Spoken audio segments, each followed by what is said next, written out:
Welcome student, मैं विकास जटिया।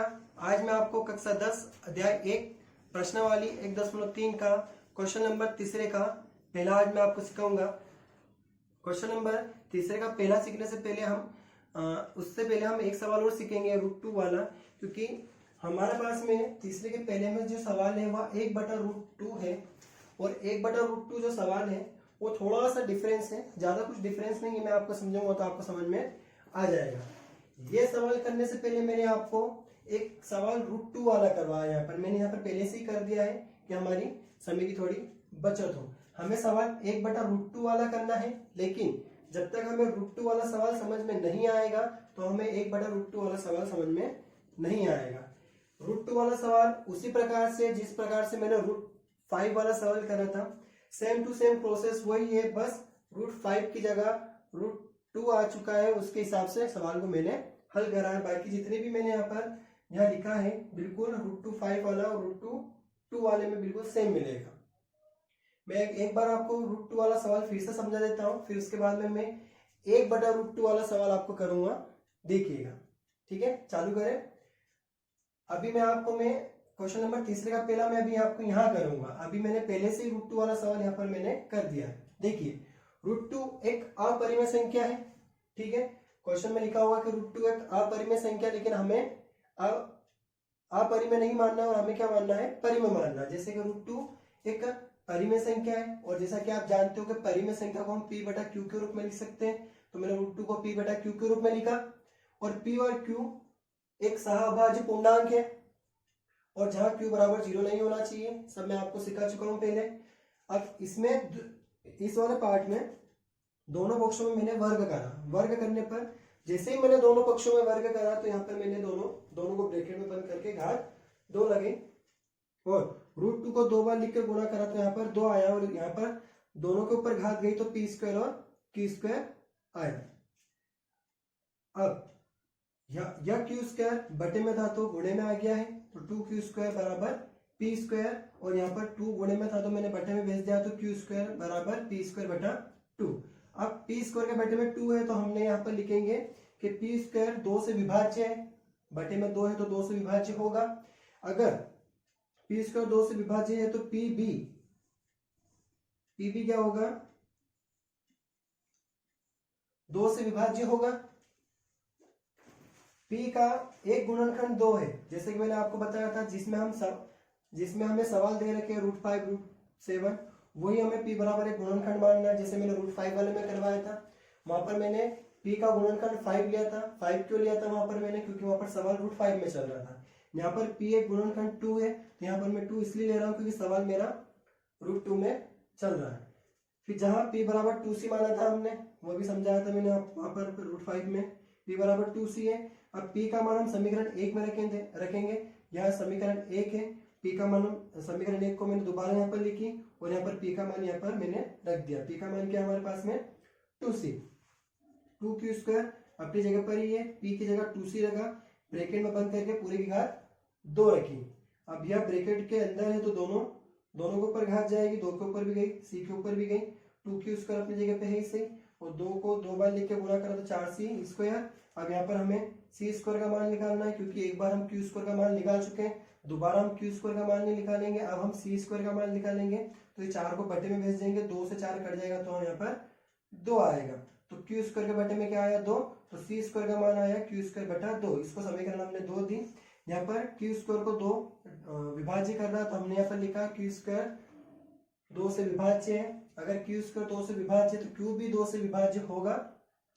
ठीक है, फिर उसके बाद में समीकरण 1 और समीकरण 2 से स्पष्ट होता है कि p और q एक परिमेय संख्या नहीं है, क्योंकि यह सेम संख्या से क्रॉस हो रही है और सहअभाज्य संख्या हमेशा एक से ही, सहअभाज्य संख्या का मान हमेशा एक ही होता है।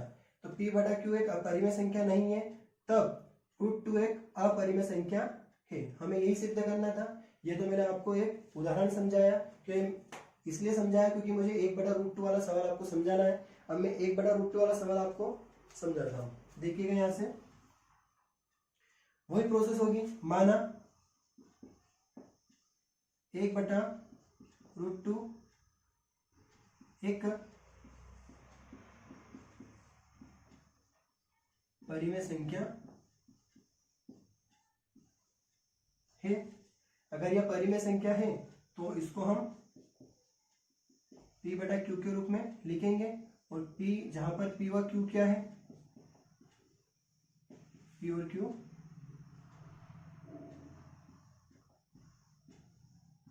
सहभाज्य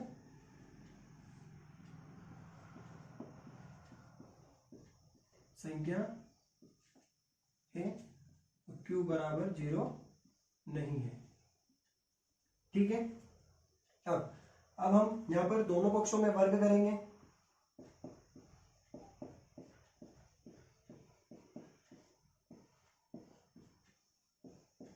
दोनों पक्षों में वर्ग करने पर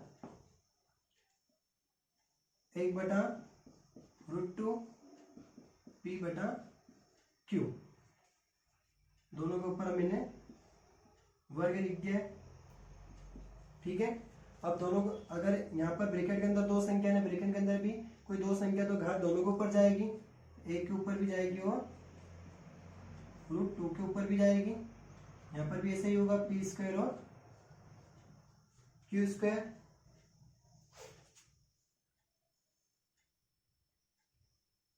एक को दो बार लिखेंगे तो एक, √2 को दो बार लिखेंगे तो √2 यहाँ पर P² और Q² चल रहा है। अब इसके बाद में इसके बाद में यहाँ की प्रोसेस में यहाँ कर रहा हूँ, √2 का मल्टीप्लाई हो तो 1/2, और P² और Q² अपनी जगह पर ही है। अब हमें Q² को इधर ले जाना पड़ेगा, तो Q² बटा 2 और यहाँ P²।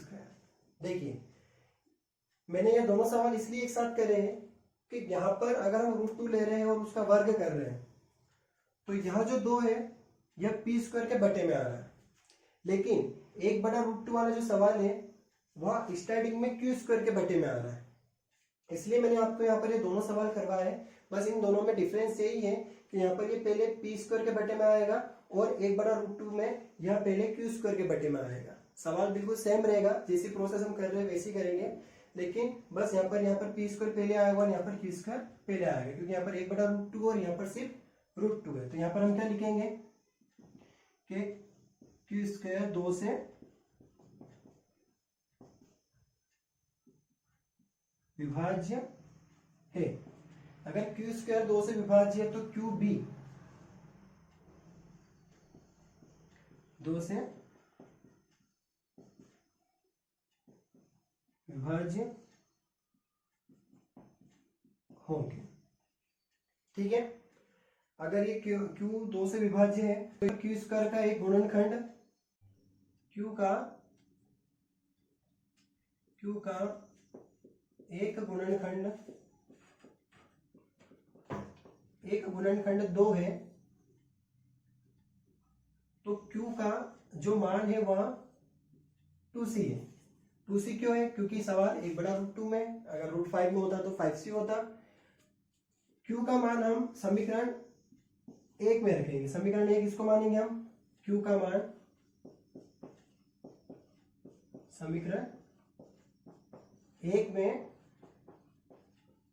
रखने पर, समीकरण 1 मैंने दोबारा यहां लिखी, 1/2 P² Q² की जगह मैं 2C रखूंगा, 1/2 as it is, P² Q की जगह 2C पूरे की घात 2, 1/2 एज इट इज, P² दोनों के ऊपर घात जाएगी तो 2C², 1/2 P² 4C²।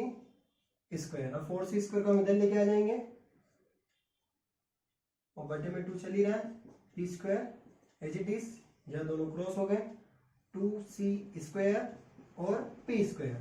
यहाँ पर पहले मैंने P² का मान निकाला था। अगर P² का मान निकल चुका है तो हम C का मान निकालेंगे, C² P² बटे में 2।